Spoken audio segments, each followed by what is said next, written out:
Second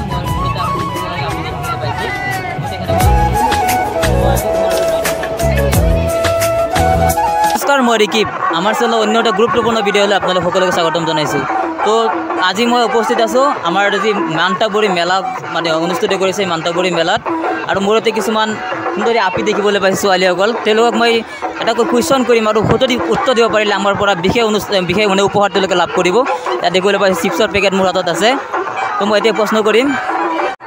তো আজিৰ মানে কি কয় এইটো পডকাষ্টটো একদম সহজে হ'ব। মই অসমৰ ভৌগোলিক সীমাৰ বিষয়ে তেওঁলোকক সুধিম। তো অসমত মুঠ কিমানখন ডিষ্ট্ৰিক্ট আছে, জিলা কেইখন আছে নাজানে। আমাৰ বিশেষ প্ৰশ্নটো আছিলে যে অসমত বৰ্তমান সময়ত অসমৰ কেইখন জিলা আছে। তো মই সুধিম অসমত বৰ্তমান কিমানখন জিলা? 33খন জিলা। 33খন এছ ৰাইট এনচাৰ। তেখেতে আমাৰ পৰা উপহাৰ আমাৰ যি মানে মূল্যৱান সামগ্ৰী উপহাৰ আছে চিপছৰ পেকেট এটা তেখেতে পাই যাব। এতিয়া মই দিছোঁ চিপছ।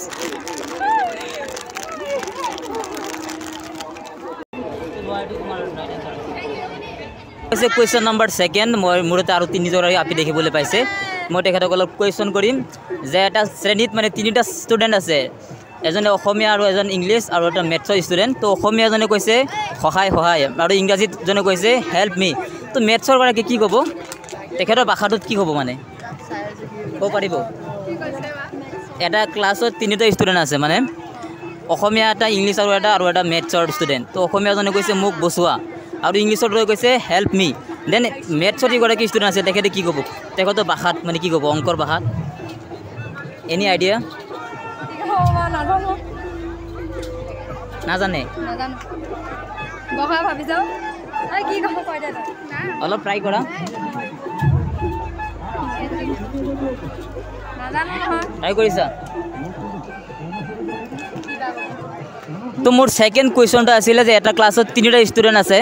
তো এগৰাকী হৈছে মেথছৰ, এগৰাকী ইংলিছৰ আৰু এটা অসমীয়াত। অসমীয়াজনে কৈছে যে মোক বচোৱা আৰু ইংলিছৰটোৱে কৈছে হেল্প মি। এণ্ড মেথছৰটো কি ক'ব মই তেখেতৰ পৰা জানিব বিচাৰিম। কি ক'ব? 108 108 S this is right answer. এতিয়া তেখেতে মোৰ পৰা স্পেচিয়েল প্ৰাইজ এটা মানে গিফ্ট পাব। এতিয়া দিছোঁ স্পেচিয়েল চিপছৰ পেকেট এটা আমি তেওঁলৈ আগবঢ়াই দিছোঁ।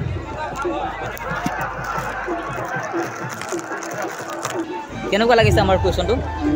বহুত ভালে ইজি হৈছে না টান হৈছে? মানে সহজে। Thank U.